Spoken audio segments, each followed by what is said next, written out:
All right. Welcome to National Gayer Breakfast. Welcome to National Prayer Breakfast. We have a new studio. Pretty good deal. It's very glowy. It is very glowy. It's very, very unified. You know what my inspiration was behind like the bookshelf?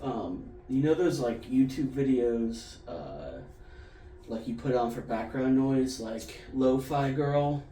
No. You don't know Lo-Fi Girl? I don't know Lo-Fi Girl. She's like a cartoon character that like plays, or she'll like type on a keyboard in like a, room. Okay. And then there's just like lo-fi sounds playing.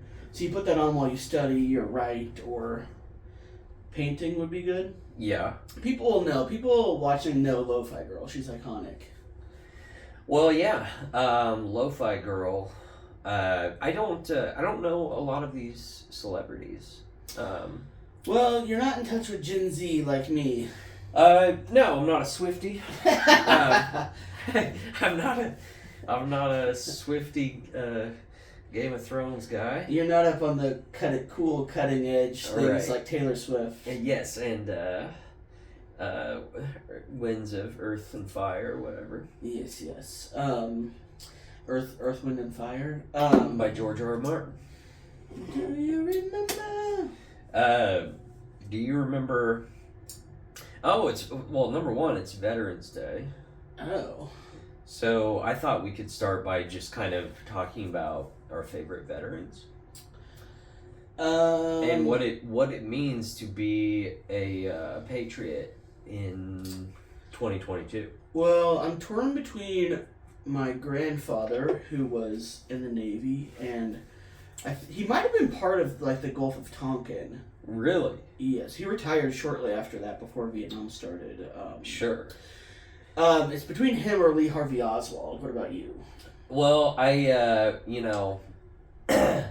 Lee Harvey Oswald was kind of my favorite until Chris Dorner. But I don't know. It is weird because, like, all the World War II vets are pretty much gone at this time. Very few are still alive. And on top, like, the wars we had after that are not as fun. Yeah. Because there was World War II was like, we were fighting against the killing fascists. Japanese. That Whoa, was fun. hey, Dr. Seuss, why don't you slow down? God damn. No, but yeah, I mean, if only there were Nazis now to kill. That's true. We wiped that whole culture off the face of the earth. Yes. And now they're nowhere to be found. Well, I've noticed we've gone from like punch, what is it, like punch, there was like the debates about punch Nazis in the face. Yeah. And now we're at the point where we're like discussing Nazis like mental health and like concern for them, which is probably the right thing. Maybe. A lot of white nationalists, they recruit amongst like veterans, fitting for today, veterans from like Iraq that are severely, disabled from PTSD, so they've been like isolated from society. Yeah. That's where they're getting their numbers these days. Yeah. Yeah. We have a dog in our studio. It's a dog that does not like me. It's extremely aggressive. I remember back on the day when I was on Tinder Premium, girls would have on there, it would be like, if my dog doesn't like you, then fuck you, So I'm glad that no one ever had Freya. Because if Freya's the judge of character, then I'm kind of a piece of shit. Freya likes literally no one, so, that's fitting for me. I'm torn between, do you think I should go with Freya as the name, or Princess Diana, Taylor Swift, Beyonce, Meghan Markle. I like the second one. Yeah. Personally. I don't. I think Freya is such a good fucking name for a dog, though. Yeah, it's just so hard to beat. Yeah, I wonder who named her that, because it was like, I don't know. Normally, shelter dogs are like, they're called like Sprinkles or something stupid. Yeah. That's what, because some kid named them before the kid got, an infection down to their bone because Sprinkles, sure, tore into them. Sure. There's always that. I had a really rough open mic set this week. I went to the Rhino open mic, and the audience was not into my bits. There's a weird fucking thing right now, like in North Kansas City. There's like a lot of like Blue Lives Matter, like fucking like thin blue line shit, and it's because an officer recently got shot. Okay. But it's like, it's morally confusing because it's like, like these businesses are just trying to show their support for the police department or whatever. Yeah. But it's just like, like, what an embarrassing thing to like have a town where it's just like fucking like bootlicker central. Well, that's the thing about Blue Lives Matter, why it's so shitty, is, people may not know this, but America, we have more police officers shot than anywhere. Like, yeah. Easily. Yeah. So, what could be some possible solutions for that? Well, I don't know. Let me tell you something that... We definitely can't try what all the other countries have done. Let me tell you. That would never work. Let me tell you something that Thomas Jefferson once said, probably. Yeah. Those who... Did he say this to his slave? Those to his slave concubine. He said one day he leaned over to his slave concubine and he was like... he said, those who don't like freedom don't deserve it, or whatever. What's that quote? Is that by Thomas Jefferson? Jamie? I think Thomas Jefferson, he said something along the lines of strong men make good times make weak. I thought that was Andrew Tate of the Manosphere. Yeah. So that ideology, like, what is it? Good men make bad, or strong men. Strong men. I listened to that Chapo episode, by the way, and they talked about that this week, and it was super funny. But I think they were saying hard men. Hard men make, and I don't know if that was them saying it or whatever, but or if that's the actual saying. Hard men make good times. Yes, they do. Yeah. That's gotta be that would be. Can we get sponsored by fucking Blue Chew? I just came up with a perfect tagline. Well, hard men make good times. The problem is, the fan base of National Prayer Breakfast is so horny already. Good times make soft men is the next line. We have a hard audience. You realize that they're erect. I hope so. Are you watching right now? Where are you? Are you erect? Check your erection. Check your erection, lady. Wait. Good times make soft men. Soft men make hard times. Mm-hmm. Hard times make hard men. Yes. So the ideology of that, like, do they want, it's always, that saying is always paired with, like, Joe Biden as the soft man. Yeah. Like, the good times were made by Trump or whatever. Like, they're always like, Republicans make good times, the good times make the Democrats. Right. They are. But are they glad that Joe Biden is in power? Because we're going to have a lot of hard men now. I mean, like, Joe Biden has had a very successful Republican presidency, basically. Like, as far as just, like, whatever. Like... Well, not like neoconservative, though. No, not necessarily that. Yeah. No. He's nicer. He'd be more like an Eisenhower Republican. Yeah. He's like he's good at standing in the way of progress. That's for sure. The what was I gonna say? The fucking hard men. I just keep thinking about hard men. You just keep thinking about hard men. But they'd be glad. They're glad that Joe Biden's in power because we're gonna get so many fucking hard men out of this.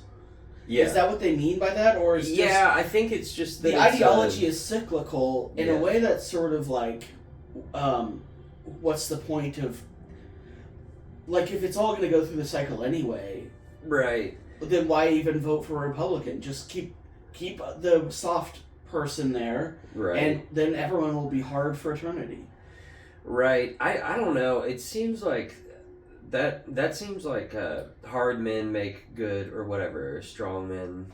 That seems like just like a metaphor for fascism, kind of. It's just obviously, like, yeah. It's just like, we gotta get a tough guy in here who knows the right fucking people. It also doesn't make sense though, because if you had a hard man in there forever, right? Like you just had hard men. Yeah. If you just had an erect president for all time, then it would be very good times, and society would just degrade, like humans would just become like soft, fleshy beings with no. They'd all become Tucker Carlson.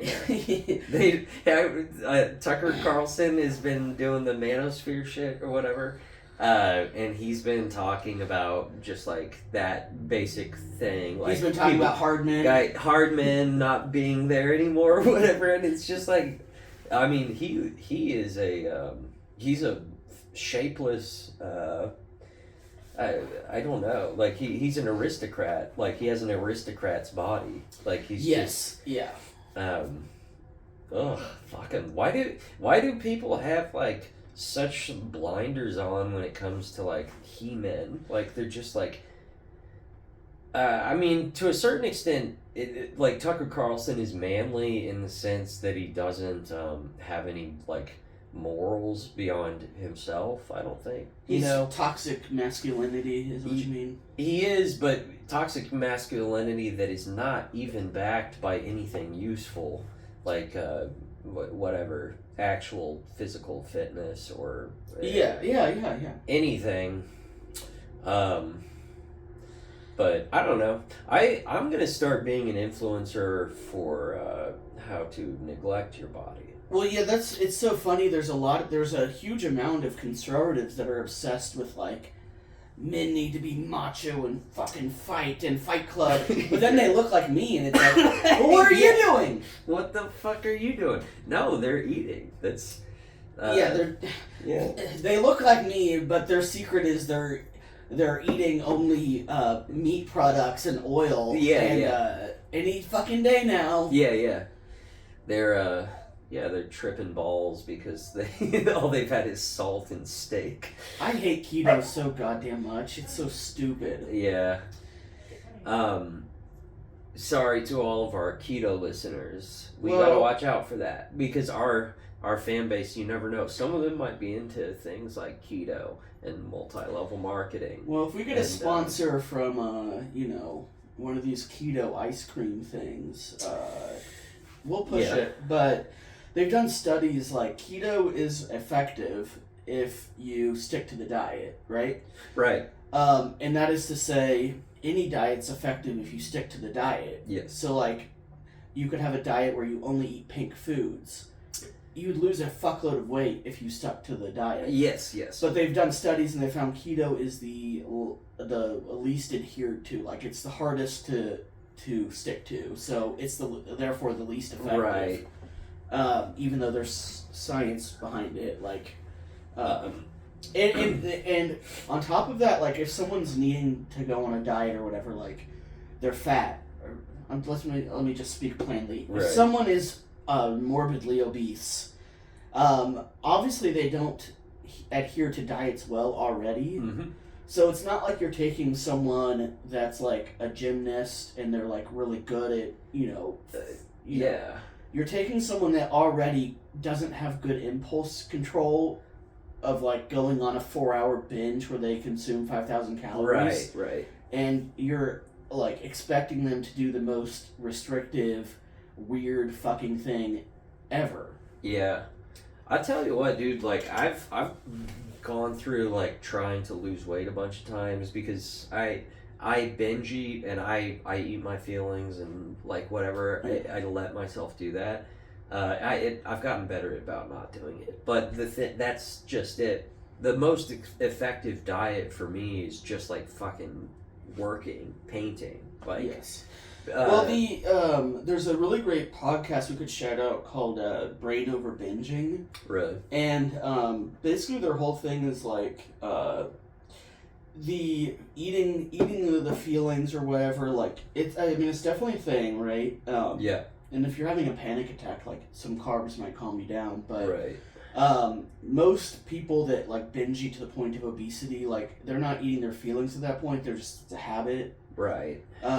And to try and solve the feelings thing, like, let's say they have some trauma or like a deep mental illness, that could take 5-10 years. Sure. So if you're trying to lose weight or like stop binge eating, you might as well just like cut around that and just stop the habit. That's a good point. But a lot of their method is like the like diet culture or whatever. Like, it's psychologically it feeds into binge eating because you're telling yourself like, no, I'm going on a diet tomorrow. It's like it's repeatedly people are telling themselves that they can diet later. Yes. And that's the same mentality that we have as like animals. Like there could be scarcity soon, so we need to eat a lot of food now. Fuck. And that made sense when we were nomadic or living in caves, but we don't have scarcity anymore. So we have this like lizard brain that is like preparing for scarcity, and their method is like you need to have your upper, your frontal cortex just tell the lower brain, we're not going to run out of food. There's food everywhere. Like it's fine. You don't need to binge. That's a good metaphor for kind of anything. Because I'm that way with anything really. I just think like, oh no, I better just have a good time today because like I don't trust that tomorrow's going to be there. Yeah. I a lot of like drug use is like this. Mm-hmm. Binge drinking. Yeah. I started saying use your drugs sustainably. I started talking about the bad set that I had. Yes. We got off on a tangent. So on Wednesday I did a open mic set and it didn't go well, and I don't handle that very well anymore. Because I had written jokes for it, and I made a joke. We started talking about the cops, and that's where we fell off. Blue lives matter, people. I don't know who was in there, but I think that was their problem with me. I made a stupid joke about the election, and made a joke about cops or whatever, and everyone just like fucking clamped up, except for the back of the room. Mm-hmm. And I lashed out, and I was like, like I accused the audience of like liking puppet comedy, And they didn't think that was funny. They were very insulted by that, I think. And then I was like, are you guys, is that the problem in here? Like, are you guys into Jeff Dunham? And this blue-haired woman raised her hand, and I was like, that's a unicorn. They didn't think that was funny. Yeah, I need to stop lashing out probably, but I don't have. I'm so like, I care so much, I feel like someone needs to pay a consequence, and I'm like, it's not gonna be me. So I'm like, okay, you guys asked for it, I think that's a pretty common thing among comedians, like just lashing out at an audience. Bill Burr famously, went viral for doing this. Yes. I don't know. You might as well, as long as you don't, there's a certain comedian I'm thinking of. Yes, as long as you don't go, Cosmo Kramer. Yeah. Michael Richards. He was. That was a. You just start calling the Blue Lives Matter people the N-word. Yeah. It makes no sense. Yeah. Well, that was kind of like the problem was I was talking about the election and I was like, I voted against upping the police budget because fuck those welfare queens, and they were just, I don't know. Maybe that's not funny. Maybe they didn't get it. Maybe it's because they're cunts. I don't know. Yeah, I don't know. It wasn't my proudest moment. I've had some other proud moments though recently. Well, it is possible people were not wanting to think about the election because I certainly was not that night. Sure. But it turns out it went. Word on the street is it did not go as horribly for the Democrats as you might have, as everyone thought it would. Right. And maybe that was the strategy the whole time was to just like scare everyone into a panic to vote, which is fine. Like. Yeah, I mean that is good. But polling just has no way with its current form to account for Gen Z at all. Here's the fact, or millennials, dude. Probably. This absolutely like, it's true for me. The overturning of Roe versus Wade was a moment of clarity. I think like that's how I see it now. When I think about it, I think it was like the most horrifying. Like when, at the time, I was just like, how the fuck did this happen? I didn't think this was possible. Really? Yeah. Oh. I really didn't. I didn't think it was possible. Not, of course, like, the people were saying, like, it's going to happen, or whatever. But I was just, like, I was shocked when it did. Like, because I also, I know that, Republicans, conservatives, like, they use that culture war item for everything. Yeah. Because there's a million or just tons of single issue voters. But I didn't think that they would actually do anything because that's an extremely dramatic change in law, and it's things like that don't really happen that much. Well, the status quo is maintained. Yes, but I mean, I knew it was going to happen when Ruth Bader Ginsburg died. Basically, like. Yeah. It is. That's the thing about politics is we kind of assume because politicians are dishonest, which they are dishonest in many ways, but they pretty much mean what they say. Yeah. Especially Republicans. Like, when Trump says he wants to build a wall, he really wanted to build it. Yeah. He's just not smart enough or, like, good enough at whipping votes or whatever to get it done. He's Elon Musk. Like, he's... Yeah. Which, by the way, I'm sorry if you're still the type of person that gets upset on the behalf of the billionaire Elon Musk. But if you're a Elon Musk fan, first of all, you don't have to be anymore. No. I was a big fan of his, actually, back in, probably 2013 or something, like, way back. Right. And I read, like, the book, like the biography that was written about him. It's a good book. Yeah. And it was basically like it talked about his, eccentric and over-promising and stuff. But basically, it kind of the book was like, yeah, he is a genius. Yeah. So I was a huge Elon Musk stan, and then, slowly you just sort of observed his behaviors. Like, if he really cared about the issues, like, sustainability and climate change, he wouldn't be on, Twitter behaving the way he does. Yeah.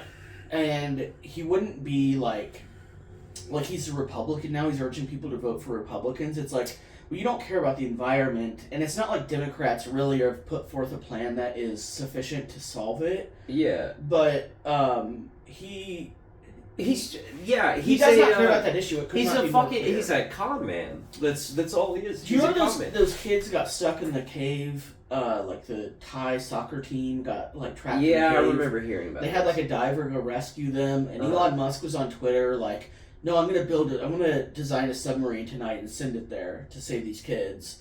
And the scuba diver that was like actually doing it was like, "Shut up, dude! Like, this isn't time for you to promote your, yourself." right. And then Elon Musk like called the scuba diver a pedophile. Yeah. Which is just so like dumb. And that was sort of my wake up call. What was that? Probably like 2016 or 2017. Yeah. To be honest, that sounds like Donald Trump behavior. Yes. Yeah. It is, and it's just like, I think the electric cars are cool. They're not like, we need public transport. We need other things that Elon stood in the way of as well. Right. But electric cars are cool. Fighting climate change through new technologies, badass. Rockets are fucking badass. Colonizing Mars was cool. I wouldn't want to live underneath Elon's yoke, but if he really cared about these things, just getting in Twitter fights and calling people pedophiles for no reason, like just because they like made fun of you, is just like, you're a fucking clown. And there's been so many examples now that like, if you're still an Elon fan, like, he's not who you thought he was, and it's okay to stop. Also, I don't know your situation at home, if you're better off financially than you were at the beginning of the pandemic, but the world suffered, and he got insane, like exponentially more rich. Yeah. And more famous, more powerful, whatever. He's a clown, a con man. Like, yeah, and his opposition to like government spending and stimulus checks when he got billions and billions and billions and still does. Yeah. Is I mean, he really just should have the shit beat out of him. And I say that, of course, satirically. No one should do that. No. But in another world, if he did die, people would be like, so many. I wish he would die for many reasons, but there's so many people who would. They'll kill themselves. Yeah. They'll jump off a cliff. Yeah. He's the Wizard of Oz. Like, he's it's all fraud. They would, if Elon died today, there would be just like crypto bros just en masse killing themselves. Yeah. Yeah. It would be like if Taylor Swift died for me. Sure. There's so much reverence for, because we love a good businessman in America or whatever, so there's all this reverence, and we assume, like, oh, it's a billionaire businessman. Let's put him in charge of the country, Yeah. And it's like, there's billionaires that are not billionaires. They're in debt. They have milked the system, and they were born into, such an insane advantaged it's pretty class much of people that they're able to exist without turning profits. Like, it's pretty much all fake, and not in the sense that people are like, oh, money's fake, it's not even real. Right. It's fake in the sense that they're like you said, Uber doesn't make any money and never has. But people are like, oh, this could be a thing, and they've been doing that for I don't know, how long's Uber been around? 10 years or something more? Yeah. For 10 years, Uber's been losing money, but people are like, any fucking day now. Yeah. And that's because as long as it's profitable for the fucking board of directors, no one cares. That's all. And also, on that note, who's the fucking Uber guy? Like, he's another douchebag. Yeah, he's a giant douche. But yeah, that's how these people. It's how it works. What show was the first time I realized how corporations were structured, and how that bullshit. The best show to introduce me to that was Silicon Valley. I've never seen it. I've heard it's good. It's amazing, and it's about those sorts of like tech morons, like just creating bullshit products, that and just working with fucking venture capitalists and stuff, and they're all portrayed as like fucking dipshits. Yes. It's such a good show. It's so funny. Now it does have that rapist guy or whatever. Oh. That sex offender. Well, there's a lot of those in Hollywood. Yeah, there's a few. I don't know if he... whatever. We don't have to... Well, speaking of stupid Elon Musk and retarded Silicon Valley people, we should probably get into the updated Twitter. Oh, yeah. But I have to pee, so I think we should take a short break. Let's take a little breaky poo. We're off to the races again. Should we just kind of, like, talk about Kratom at all, or what? I don't know. I don't really have anything I to have say in about my... it. Well, otherwise... Because you've been trying it out lately. Yeah. It's good stuff. Look into it. They sell it everywhere. It's legal. Kratom, well, it's not legal everywhere. Alabama, Arkansas. So it's not legal in any fascist states? Yeah. So I'm just kidding. Missouri's whatever. In Kansas is like whatever. Yeah, but Missouri is an improvement over Arkansas. Arkansas? Arkansas? Arkansas? But they have all the good folks that work for the Waltons down there. The rest of the country, they have a good union busting economy down there. The coastal elites call it Arkansas, but back here we call it Arkansas.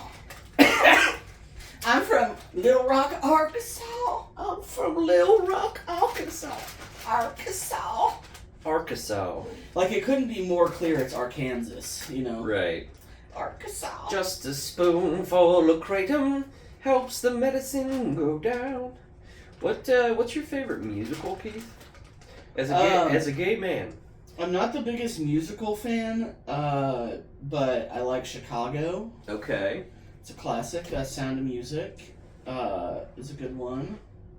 I don't want to do a big amount. Do you like Chicago? Mm-mm. Really? I guess like Disney movies are kind of musicals, right? Mm-hmm. I like those. You know. Yeah.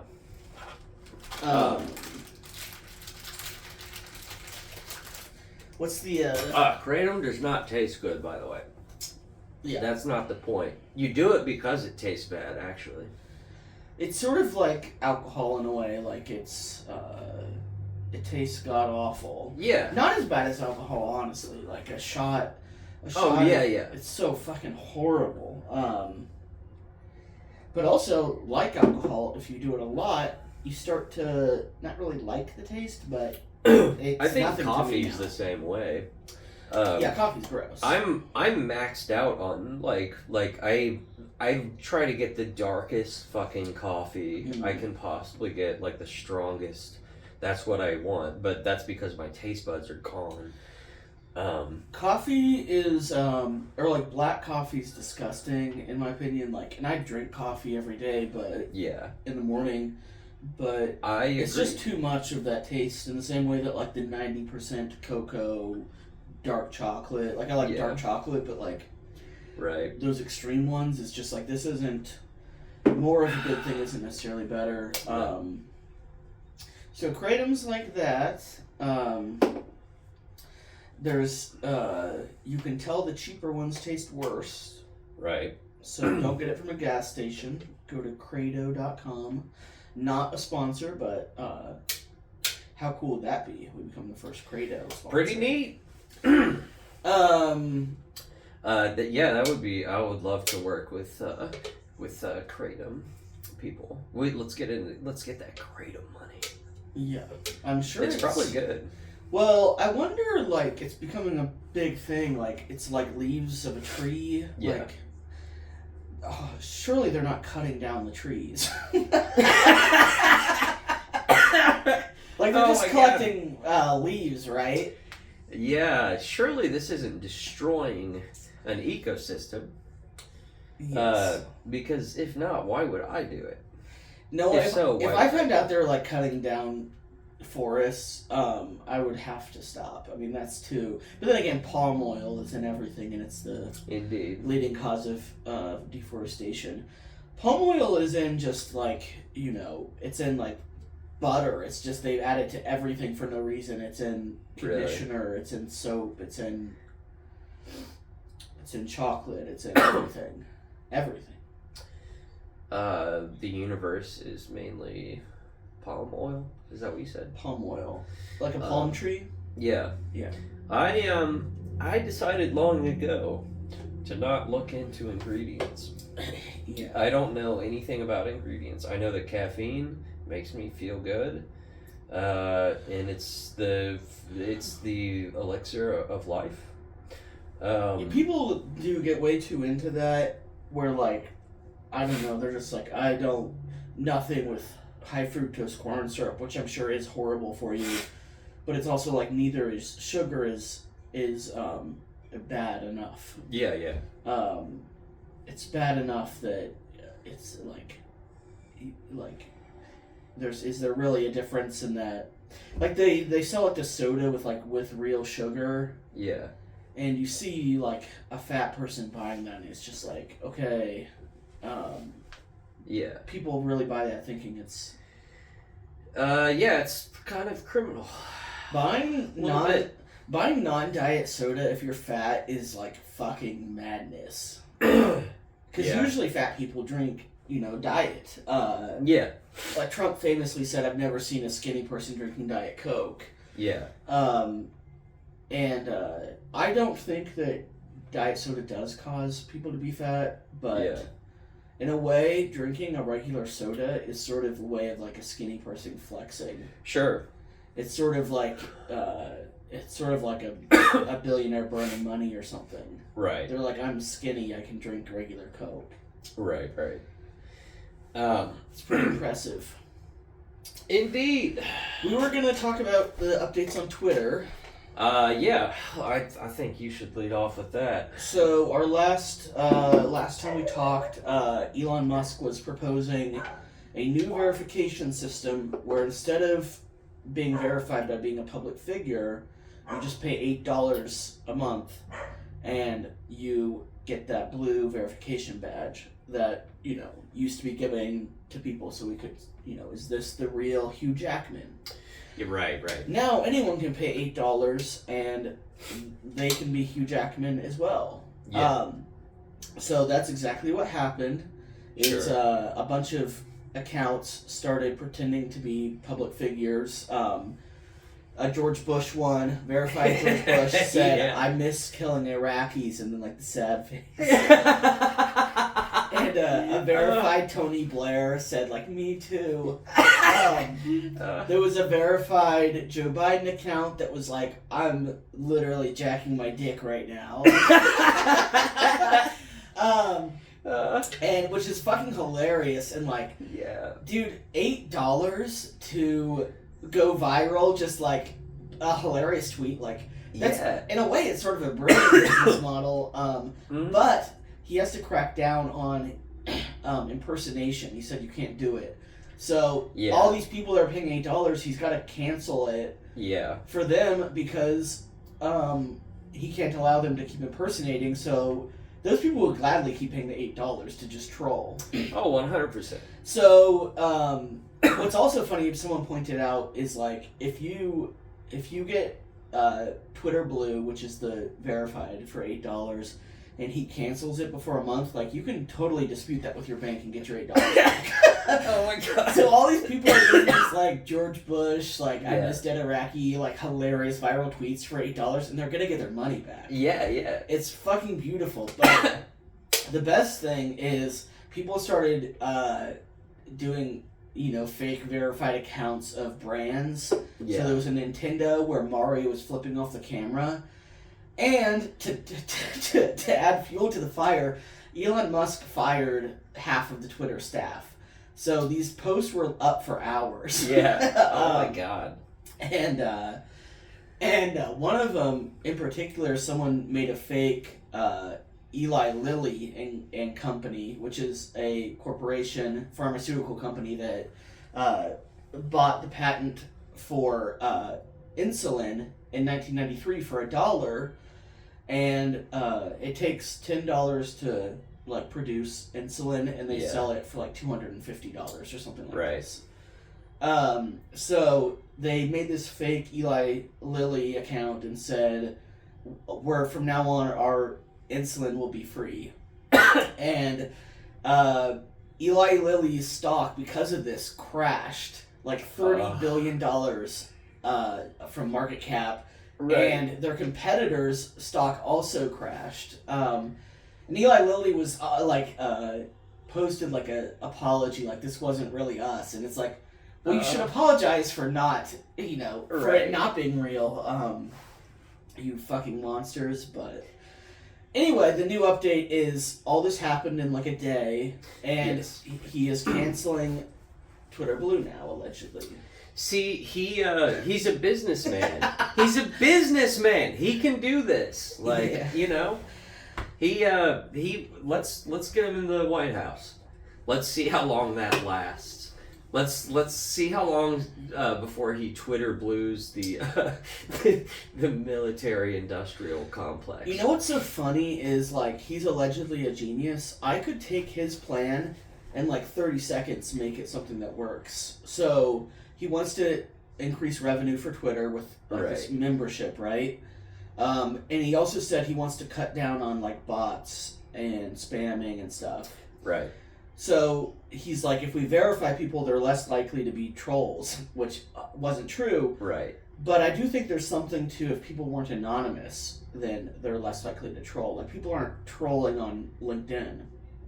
Good point. Yeah. So the verification system could be you get verified, you pay $8 a month. We verify it like LinkedIn does with your driver's license, and your name has to be the name on your driver's license. Yeah. Done. Mm-hmm. I mean, that kind of takes away the point for a lot of people of their, they want to keep their, like, crypto monkey handle. Right. But if you really wanted to, like, sell verification as a way to cut down on bots, that's what you would do, and he could do it. LinkedIn basically does that without the membership. He did. He went and did something rash, Sue him. Well, he's a billionaire, so he's going to be... One second.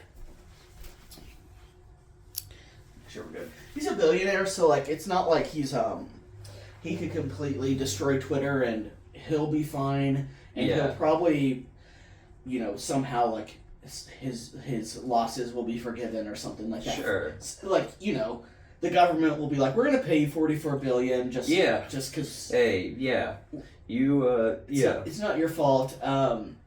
He'll get his loan forgiven, but it's beautiful to watch, and I don't know, it's sort of just like the perfectly exposing like how stupid billionaires are, and like how incompetent they are. Yeah. This was his brilliant plan, and it's like lasted a couple days. Advertisers were already fleeing because when the day he became CEO, the use of the N-word like went up like 5,000%. Are you serious? Yeah. Well, and that wasn't actually like anti-Elon people trying to spam, though that would be a good idea. Yeah. It was literally people that are like, Elon's there, we can go say the N-word now. Yeah. Which wasn't something he promised. No. But advertisers are fleeing, and now like advertisers and like any like executives he wanted to keep or employees he wanted to keep, like, this is a sinking ship. Right. To have like your first plan like fail this badly, and not to mention Twitter is definitely going to get sued by these companies. That's why verification existed, was to protect the social media companies from getting sued because of impersonators on their platform. So like, I mean, Eli Lilly, they jack up the price of insulin for profit. Why wouldn't they go after Elon Musk for money? Right. If they could. Yeah.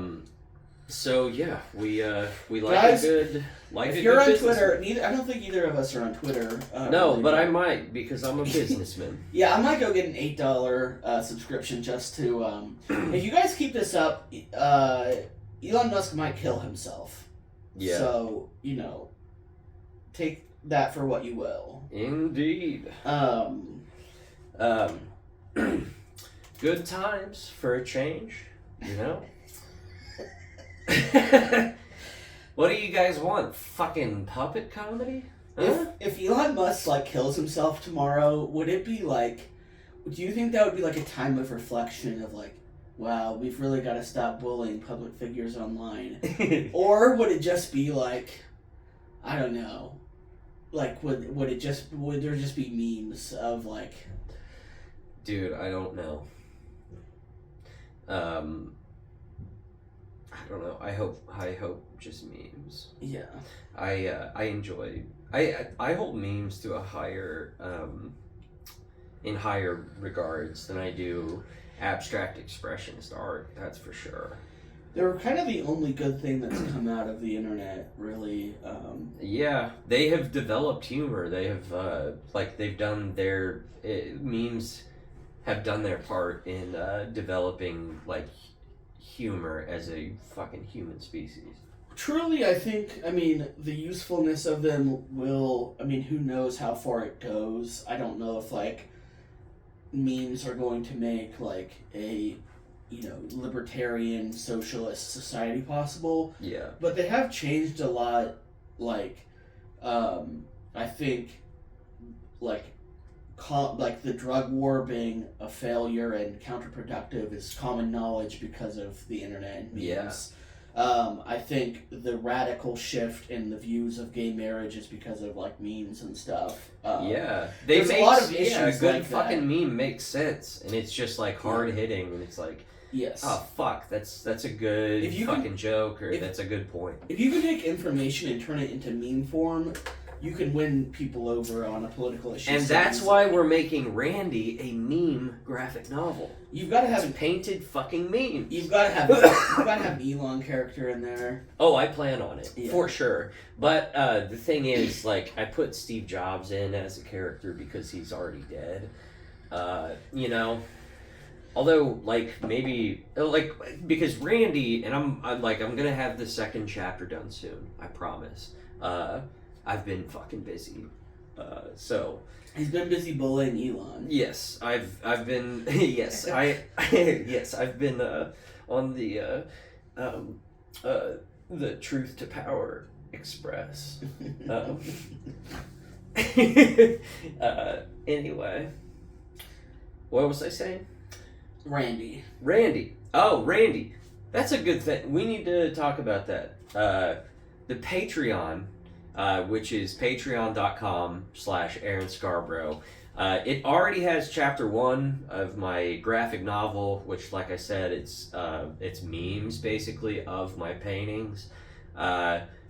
It's a project that I fucking love, and I'm using it to build the Patreon. And our idea for the Patreon is that you get shit from me and Keith.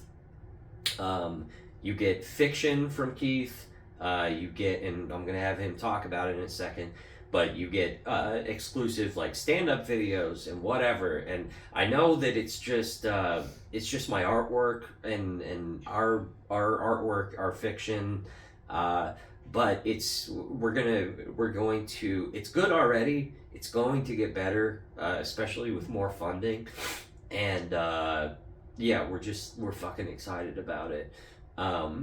And you get extra episodes of National Prayer Breakfast on there, too. So, and they're going to look dope like this now, too. So, and it's going to get better. So I just mentioned Keith's fiction. Keith, you should talk about it. Yeah, so I'm doing a series of short stories. For the first thing, it's going to be 5 short stories. I haven't revealed anything about it yet. But the first one's coming out almost certainly at this point, Thanksgiving Day. Yeah.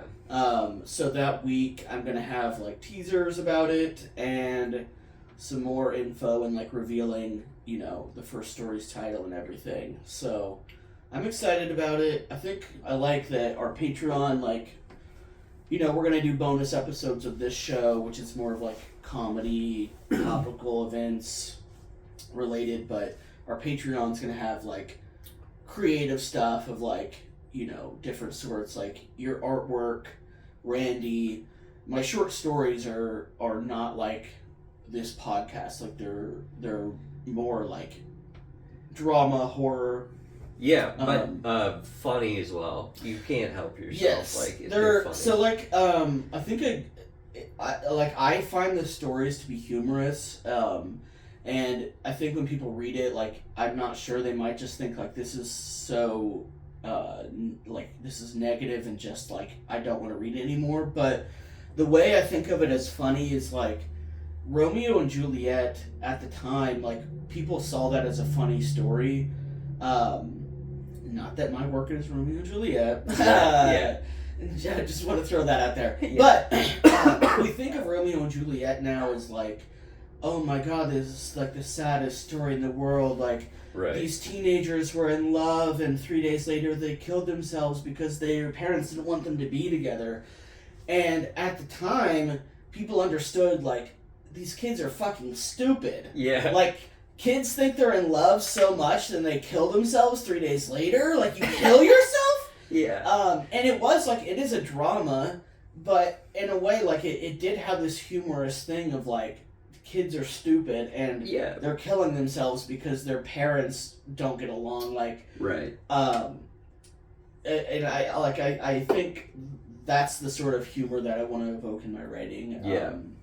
Sort of like horror stories. Most of the stories are going to be, I guess the best way to put it is a character having the worst day of their life, and their fate's sort of determined, like, by how they react to it. So yeah, I've gone through, I've gone through the actual writing of one of the completed stories, and then one of the ones under construction right now, and I've heard the plots of all of them. They're phenomenal. I'm so excited. I really think that the Patreon it's going to be big, and when we get more funding, more toys can be bought, and all that. And also, this is a really nice situation because Keith is going to, I think, also do a little bit more production stuff for now, which helps me because that makes it so I can, like, go on the road, which is way overdue for me. So yeah, we're very excited about new stuff. It's gonna be amazing. I think we're also, like we were talking about our Patreon episodes, we're gonna change the format slightly so we can have the videos we're watching right within viewable for the audience, because we love doing that a lot, like watching wacky videos, right, and reacting to them. So, absolutely. That's something to look forward to. Do you want to talk more about the election? Sure. So, go on. It was expected to be a red wave. And Ben Shapiro actually had a really good take after he said the red wave turned into a red wedding, which is a Game of Thrones reference. Yeah. You know, me and Ben are both big fans. Yes. But it was basically an unmitigated disaster for Republicans, even though they might still take the House and Senate. Yeah. More likely for the House, but midterm elections, the first midterm after a new president's elected, always swings back to the opposite party. So Clinton in 92, or the election after that, so I think that was the 1994 midterm, the Democrats lost like 52 seats. Right. Donald Trump in 2018 lost 40 seats, and Obama in 2010 lost 63 seats. And it looks like this time, between like Democrats are picking up a couple. Mm-hmm. The Republicans are gonna have like a majority of like 3 seats. Like they were down like 16, and now they're gonna like between the House and Senate, and now they're gonna have like plus 2 or 3. Yeah. Could be the worst case scenario for them. So it's sort of like a huge anomaly in the midterm thing. The only time that the party hadn't of the recently elected president didn't lose a bunch of seats was Bush in 2002, and that's because of 9/11. Yeah. The Republicans picked up 3 seats that year or something like that, 6 or 3. Yeah. So it was a huge disaster for them, and there's a lot of factors why, like Roe v. Wade. Student debt relief really got Gen Z out, I think, and millennials probably too. But one thing that was happening, and this is like really what in my mind was this election really mattered in terms of like the future of the country, is Trump was really involved with this midterm, and he was planning this as a comeback. He was planning to announce his run for president, I think, that night. Because he expected to go well, but he endorsed a shitload of people running, and so there were crazy Trump loyalists. 53% of the Republicans running were like Trump won 2020. They were saying shit like, whoever wins in 2024, we're gonna make Trump president. Like they were literally saying like, we're gonna put him in. So basically this election hinged on, which a lot of those people did get elected, but this hinged on, if they sweep like this Trump sector of the Republicans and Republicans generally, we're not going to have another election really. Because like someone saying the election's fake when they lose doesn't mean that much. But once they get into power and then they can, if someone will say a legitimate election's not real, if they're in power, they'll rig an election themselves, right? Right. So, not only did the Republicans do bad, but basically every single person that Trump endorsed that doubted or rejected the results of the 2020 election lost. So it was just a massacre for like the MAGA Republicans. Yeah. And there's kind of been this thing going on in the Republican Party, like, is Trump the heir apparent for the presidency, or could it be DeSantis? And just before this election, Trump started to attack DeSantis publicly. Yeah. He called him, like, DeSantis sanctimonious, or DeSanctimonious or something. Oh my god. But Trump... He still got it. He still got it. All of Trump's people lost, and Genius. Ron DeSantis like overperformed massively. He flipped Miami-Dade County. So basically, what's happening is the Trump people got too fucking crazy for any normie. Yeah. And the Republican Party themselves just wants to get rid of Trump so fucking bad. Yeah. And for a long time, you couldn't go after Trump if you're a Republican because that would be the end of you. Right. And that's over now. Yeah. And that night, so many people were going after Trump, and and they want DeSantis. Like, DeSantis is Trump's policies without being like it's cartoonish and stupid. Yeah. I feel like DeSantis. I mean, I think I've said this before on the show, but DeSantis has like more potential with not like even more traditional conservatives. I feel like like evangelicals and stuff. Neocons and shit. Like DeSantis isn't. I guess he is a populist for sure, and he's very Trump-like in that sense. He's a fake populist like Trump. Yeah. Yes. But he's not a giant baby. He's just like an effective like fascist. Yeah. Um. Yeah. So him like, best case, it would have been a really great night if DeSantis also lost his race, Right. which it wasn't even close to being possible. But Right. so DeSantis will be a problem, but it's good to see Trump suffer. And I want to say, like, Ben Shapiro, like, he started out as a never Trumper sort of character, and he's really one of the few ones to really navigate Trump well and survive it. Yeah. And he came out on top. Like, he pre-Trump, like, he wasn't that well known, I feel like, Ben Shapiro. Right. And for being a never Trumper, like, he left Breitbart because of, he was like a writer there. Right. Because of Trump. Like, he's like a mogul now.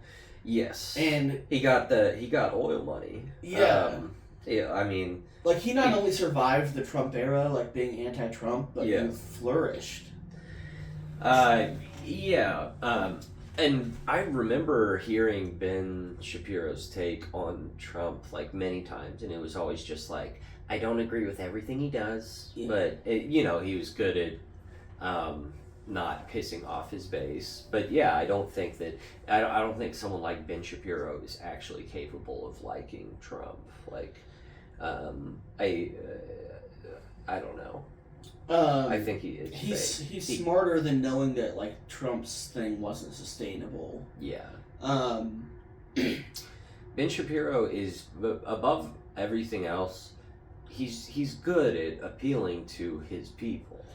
Like, and he's really smart. Like, he knows how to strategize with, like, every news story, like, how to, I don't know, like, when he's disagreeing with the base, he knows how to do it in a way that, like, he's not going after them. He's just like, listen, I agree. We shouldn't kill all the Jews. I agree with Candace Owens. Yeah. Now let me say, I do not agree with Candace Owens, and I think we should murder all the Jews. As a Jew myself, I would not like that. Yeah. But I will say, I think, I think she's coming from a good place, and I think that literally everything else she says is right. And I think this is just a random anomaly, and her other views have nothing to do with her hatred of Jews. Yeah. Yeah. So, like, the stuff he says is nonsensical, but it works. Right. But, so what's interesting is, like, with this election, if Republicans lost, would Trump try and do his 2020 playbook of, like, this was rigged? Good question. That's the question. So it was either that, or he admits defeat. Yeah. Not likely. Or, and this is what ended up happening, he just pretends they won. Oh my God. I'm not fucking kidding you. Yeah. So Trump went out that night, and he's like, we did it. He did it. He just started throwing out random fucking numbers. He's like, we did 200, we picked up 200, 324. It looks like we had 80 wins and 3 losses, so not bad. Just made up whole cloth. Yeah. He just went out there, he's like, we did it, we won. And he wasn't saying the election was rigged and we actually won. He just is pretending that they won. Oh my God. And it would have, a couple years ago, this would have worked. Everyone else would have been like, yeah, we did. Yeah. The Trump people now are just completely in fantasy land. Like, they've gone from, like, Biden is working for Trump and Trump's coming back to just like, nope, I'm pretty sure Trump is in the White House. Yeah. I don't know. I'm pretty sure I saw him on TV the other day. Yeah. So that's fun. Yeah, I love it. I love it. I love it. I love it. You know what else I've been doing? At comedy shows, when something doesn't go well, I just say I apologize to all the billionaires in in the audience who that possibly could have hurt the feelings of. Like,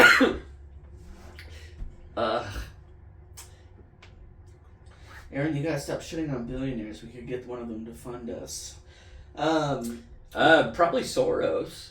We could get some Soros money, right? Does he really even? Is he really even doing? I don't think. I mean, I think he's just like I don't know much. Because I've been pushing George Soros into hard for years. Yeah. And I haven't gotten shit for it. Yeah. So maybe I should. Maybe we could get some neoliberal, like Bill Gates money. You know, it's so funny how like every conservative is just like George fucking Soros money. Yeah. I have no idea like what George Soros believes about anything. Like, right. I mean, I'd probably share all of his views. Right. I do want to import a bunch of black and brown people to America to destroy it. Yes. I am trying.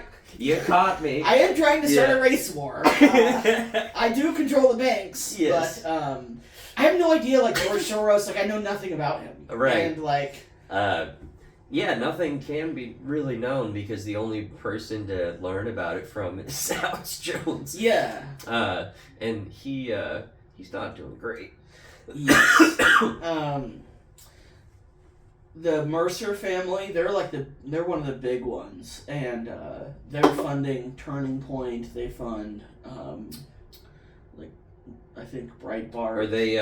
Wait, what are they? What sort of oligarchs are they? Are The they Mercers? oil people? No fucking idea where they come from. Which ones are they? Are they oil or frozen dinners? Yeah. Or which of the people who dictate policy? Is it Swanson? Is that his family? Tucker's? Yeah, I don't know, but I've heard of like Swanson dinners, but I don't think I've ever like eaten those. Like, right?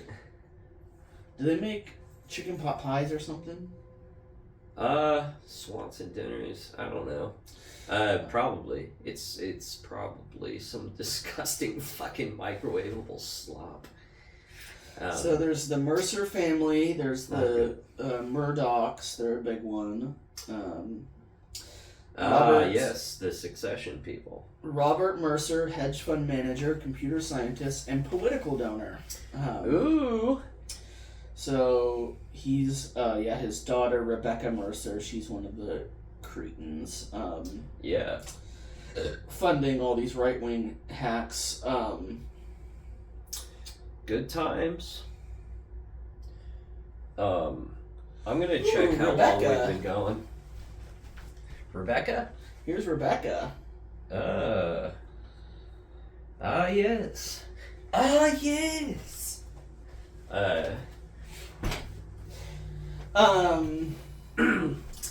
We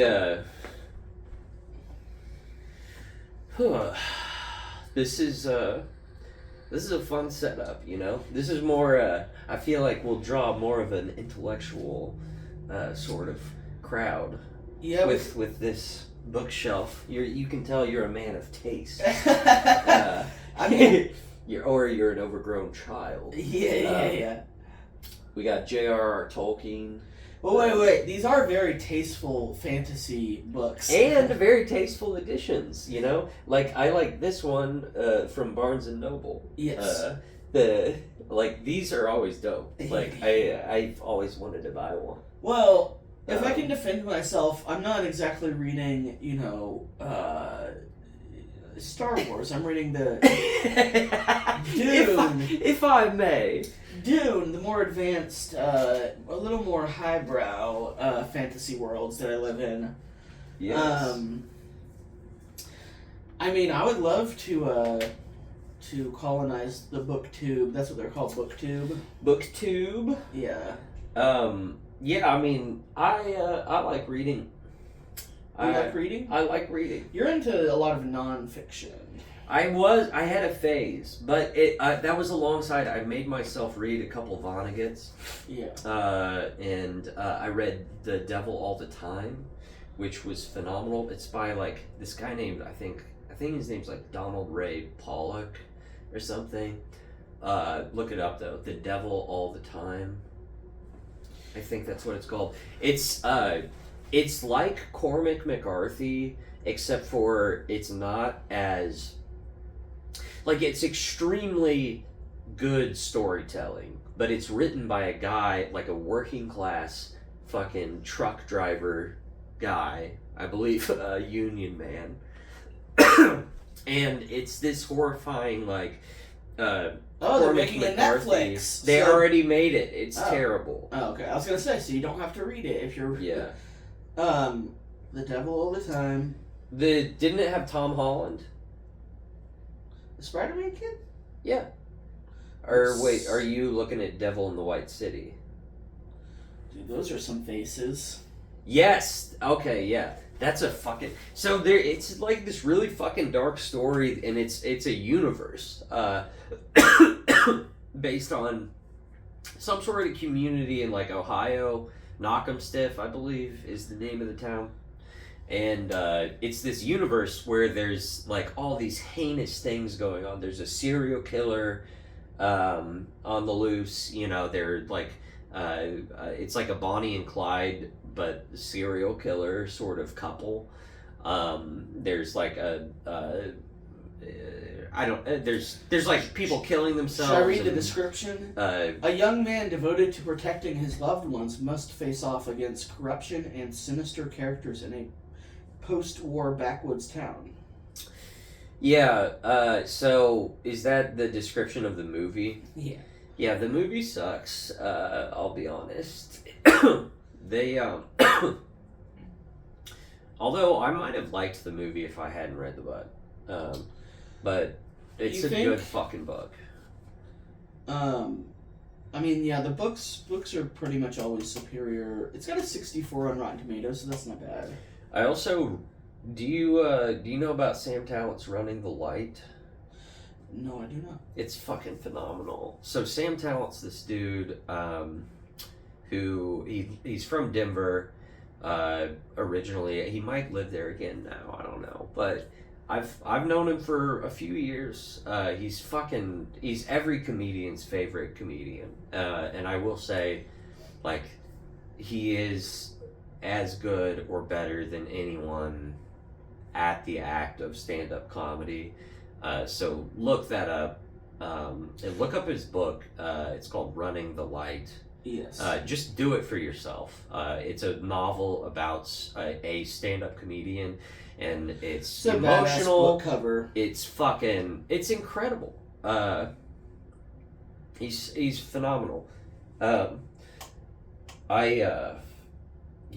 I don't know. Did I already say that I worked with Kyle Kinane this weekend? You didn't mention that, I don't think.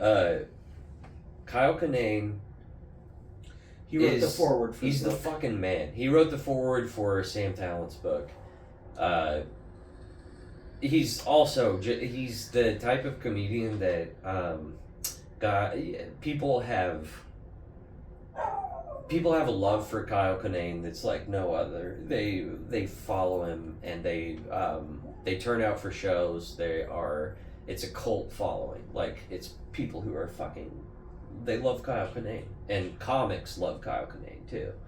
And it was so cool to work with him. I was hosting for the weekend, and he was just, you hope people are nice whenever you meet him, especially if you if you respect them for their craft. And it was just, this was a guy who's just like nicer than I even could have wanted or anticipated. He was just like fucking amazing, the coolest guy.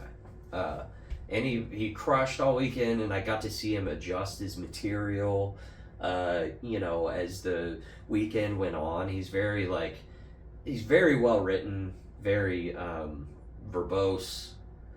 It's so cool to watch. Yeah, one day when you have some more success, you can talk about your bad experiences with comedians. You've met a ton of big named ones. Well, here's the thing. Well, comedians on average are probably cooler people than your your average singer or something.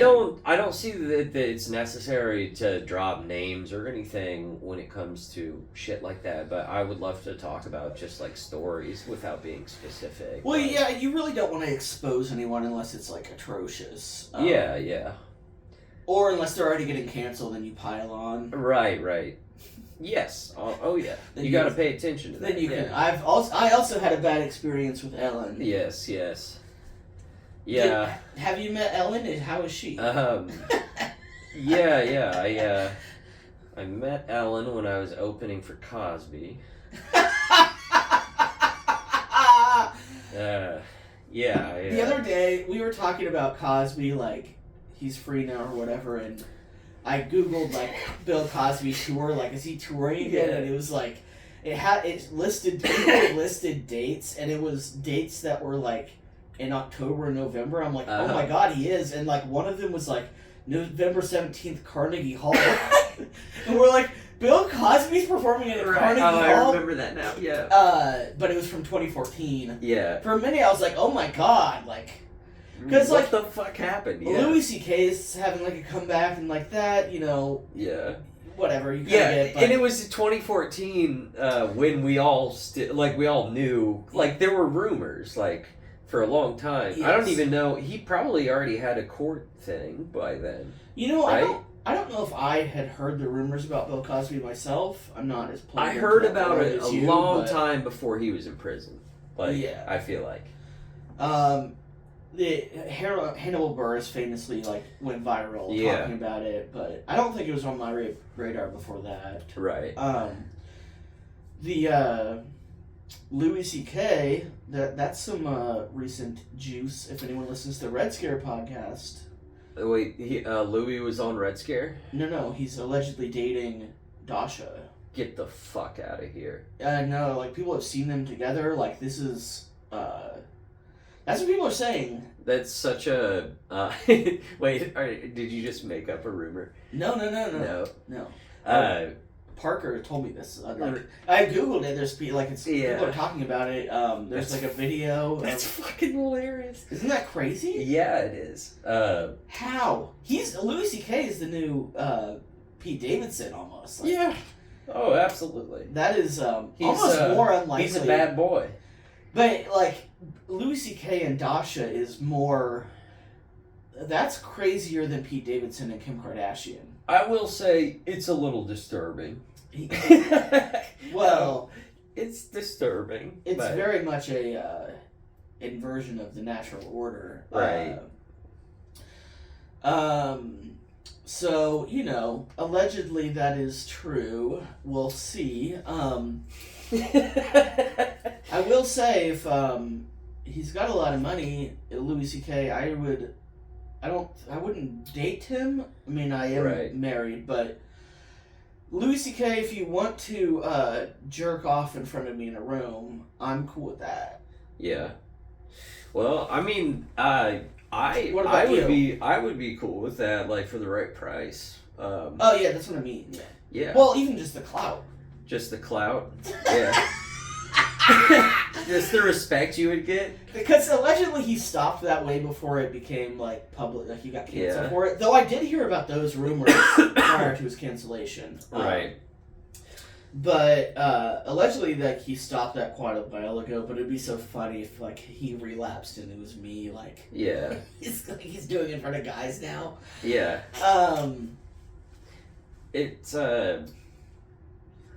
It sucks that I would think it sucks for Louis in a way because and fuck him, of course, like whatever.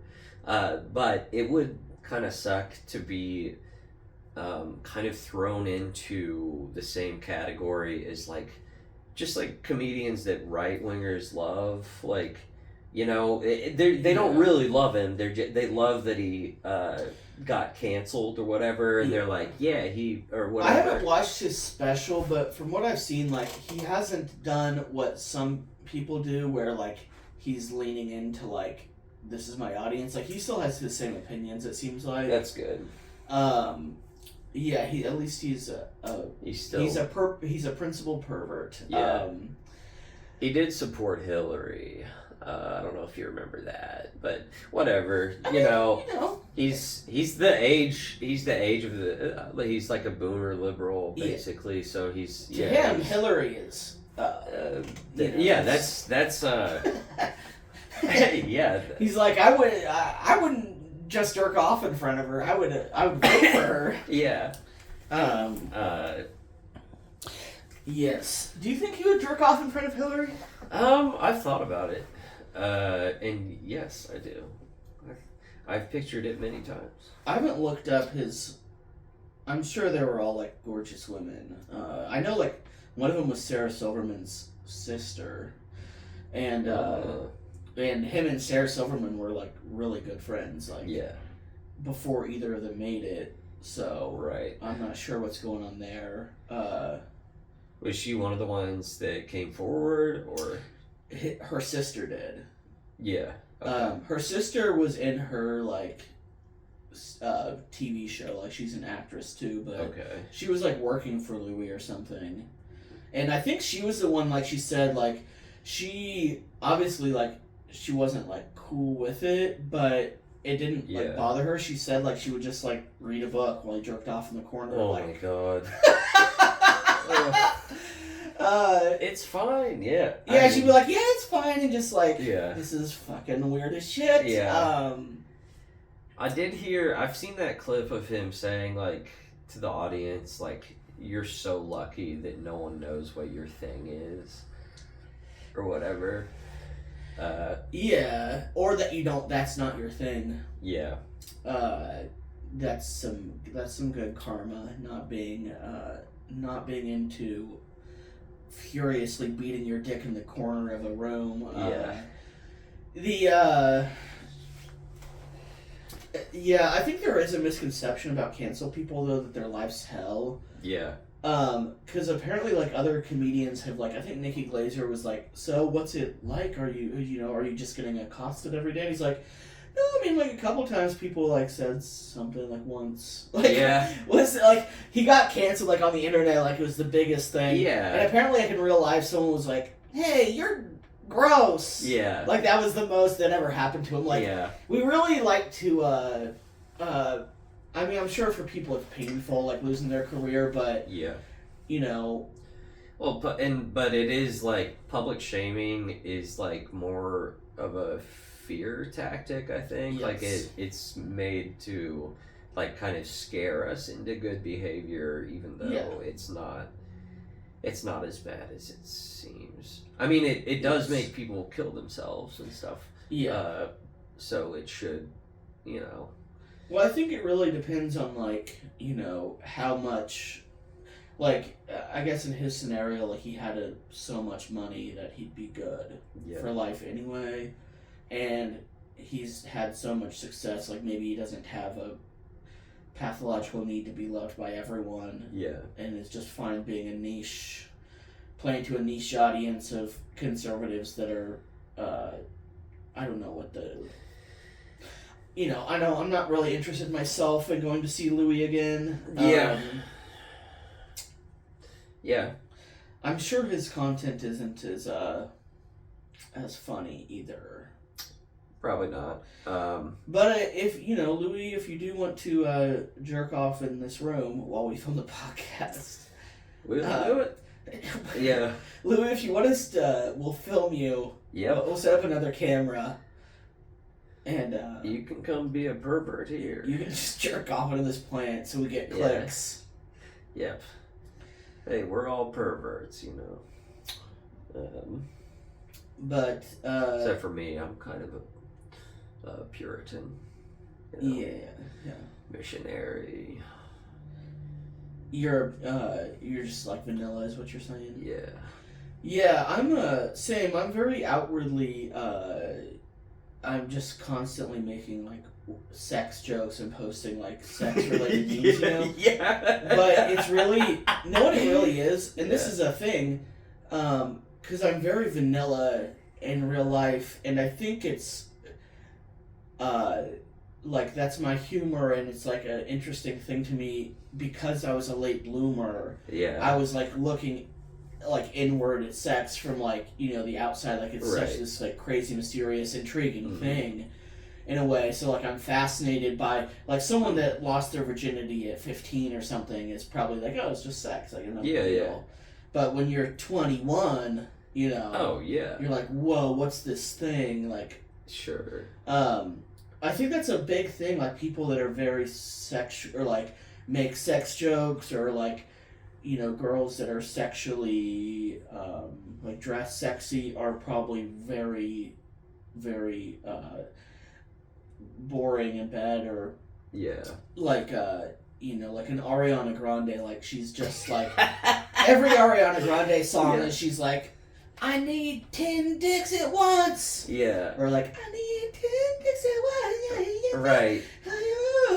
But like she just doesn't like sex. Like Yeah. that's my like Ariana Grande is probably just like, in bed with Pete Davidson. He's like, you wanna? I don't know. Like, She's like, oh, you're sweaty. No. Yeah. She's like, can we just watch The Bachelor and like eat candy? Yeah.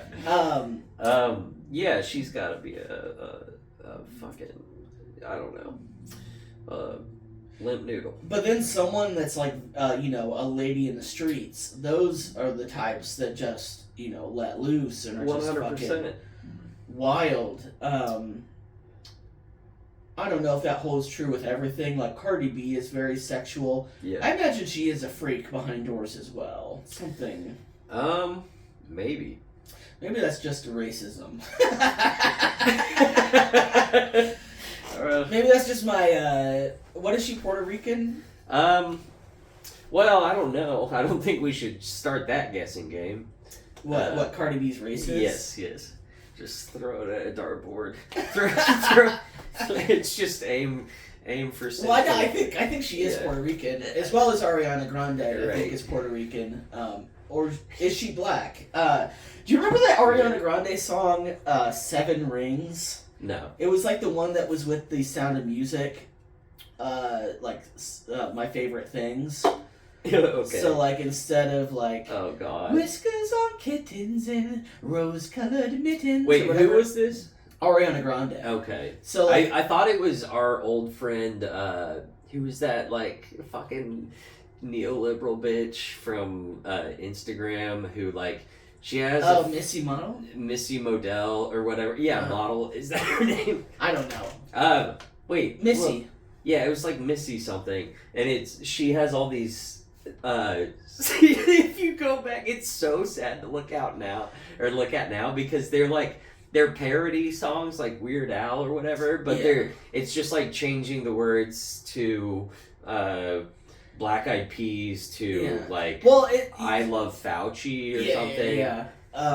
It'll be like she'll change like Ariana Grande's like got me walking side to side to like I don't have any rights. Yeah. She'll just like there'll be like a school shooting and she'll have to like turn a Nicki Minaj song into like a commentary on gun violence, and it's like probably a depressing, hard job that is also producing awful art. I follow her, and sometimes like I'll be like see a political post and I'll go to like it and I'll see like Missy Model like this and I'm like, fuck. I'm you. Well, maybe she's we can give her the benefit of the doubt. Maybe she read a book. I think her politics are probably pretty close to us. She's just into the teams thing. Like, that's like the Fauci thing. Like, it's just like being into the political teams. Like, at the end of the day, she probably does want people to be able to afford medication. Yeah. Those people just like they're into. No, I feel like that type of liberal though is into the propaganda. Yes, they have no understanding of. They never see the grim reality. Yes, like even though she might have like the correct policy positions, like she probably doesn't see the Democrats as being like a blockade to those policies. Yeah, she's been hoodwinked. Like she thinks that Kamala also wants to like end police violence or something, right? Or Kamala wants to reform criminal justice system, right? Yeah. It's. But I want to circle back Ariana Grande's Seven Things song. So it's the Sound of Music. Whiskers on kittens, whiskers. No colored mittens. Yeah. So she did that, but then like her favorite things were like bottles of bubbles and piles of money. The song is literally just like her talking about how rich she is and hot she is. And it's so fucking funny because there's a line of that song she says like, I write my own checks like I write what I sing. I write my own checks like I write what I sing. But which she doesn't, write her own songs. Right. And it's demonstrated in the next line, where the next line is, my money is stacked up like my ass. And if you're not familiar, just Google Ariana Grande. Yeah. She is. I mean, when I heard that lyric, I'm like, is she saying she's not rich, or like? Yeah. I really was confused. She has one of the least stacked asses of all time. Yes, and of course that lyric was written by a black woman, Victoria Monet. Who is quite stacked. It's just so funny. Like Ariana Grande is just like my big black ass. Like the song's just like I twerk my big fat black ass, and I wrote this song. Oh, that's so good. She's like she's literally like the white girls from Bring It On. Like she's just like doing the black girl song and not changing it. So it's like doesn't make any sense in context. Yeah. I got a big fat black ass. You know who my favorite character in The Dark Knight is? No. So I like the Asian guy who's the mob accountant, and like the whole movie, all he says is like, "I'm good with calculation." Yeah, we talked about this. Yeah. Wait, on the show? Yeah. We were talking about Andrew Yang. Oh yeah, that's right. How long ago was that? Calculations. We gotta be careful with doing the Asian voice with that. Well, yeah, but I mean, I am very good with calculation. Yeah, that's how he sounded. My money is stacked up like my big black ass. My money? Yeah. Oh man, maybe, does Elon have his own for-profit university yet? A government-subsidized for-profit university? No, but, It's coming. Dude, that's coming after Twitter goes down. That's some 3D chess. Dude, what's also so fucking funny about... 40. What's so funny about his $8 verification idea is, like...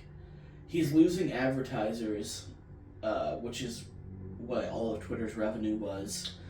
But now, his verification system, like if you get that $8 verification, it will prioritize you in the algorithm. Yeah. So you'll be at the top of all replies.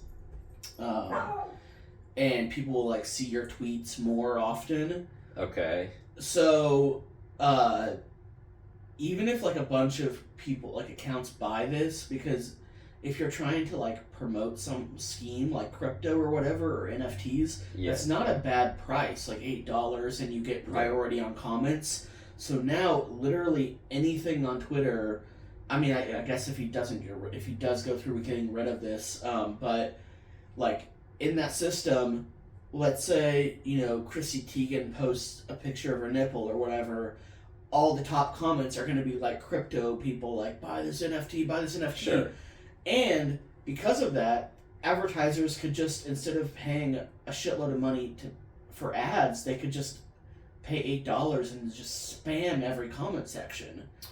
That's a good point. So, like, he's got to get rid of this system for it to survive, because now if you got on Twitter, I imagine, like, if this kept going, any tweet you looked at, like, all the replies would just be, like, those monkey NFT image, like, cryptos. Do you think that Elon is just, like, the sort of arrogant buffoon that thought, like, I can take over this company, and because I'm a genius, I don't need to listen to any advice? A little bit, but he also tried to get out of buying it. Yeah. So he's like, sabotaging it on purpose? No, I think he's panicking. Yeah. Yeah. He is stupid enough to not, he's like high on his own bullshit. So like he thinks his ideas are good before he questions it. Yes. Reminds me of someone I know. And he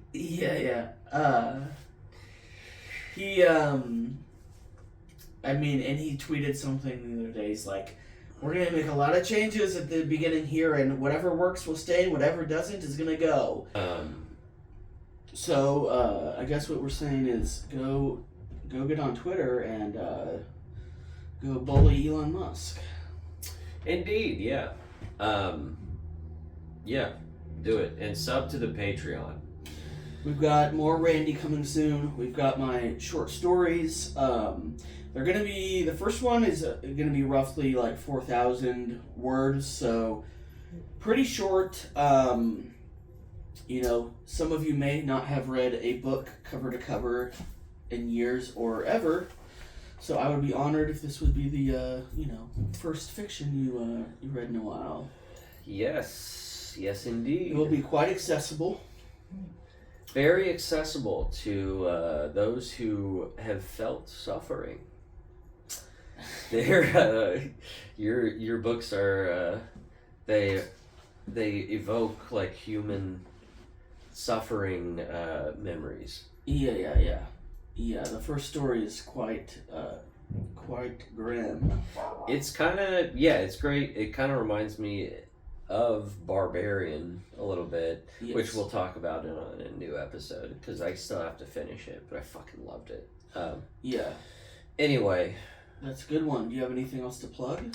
I'm gonna do a lot of shows. Next weekend, if you're in the Kansas City area, I'm gonna be featuring for Craig Conant, who's fucking hilarious. And I'm very excited for that. And Jake Redpath is going to host, so that'll be fucking great. I'm trying to go to more places. I'm trying to get into clubs in Des Moines and Omaha and like Chicago, Denver, like all kinds of shit, and I'm really excited. So that's all I have to say. Lit, Rolf. Well, we got pizza to go eat. Yep, Let's